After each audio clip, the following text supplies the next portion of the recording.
Hi வணக்கம். பலா வாழை இந்த முக்கணிகளை வச்சு ஒரு ஹல்வா எப்படி செய்கிறதுன்னு பார்க்கலாமா? 3 பழங்களையும் ஒரு மிக்ஸி ஜாரில் போட்டு நல்லா ஃபைன் பேஸ்ட்டாக நல்லா கூழாக அரைச்சி எடுத்துகிட்டு வந்தாச்சு. ஒரு கடாயில் நெய்யை விட்டு முந்திரி பருப்பை வறுத்து எடுத்துக்கலாம். அதே கடாயில் நெய்யை ஊற்றி அரைச்சி வச்சுருக்க பழக்கூழையும் சேர்த்து நல்லா கிளறி கொடுங்க.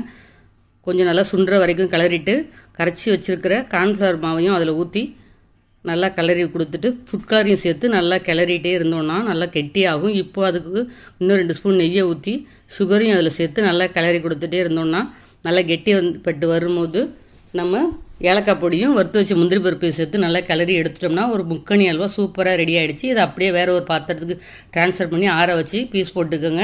இதோட முழு அளவுகளும் அமங்கா கிச்சனில் வீடியோவாக கொடுத்துருக்கேன்.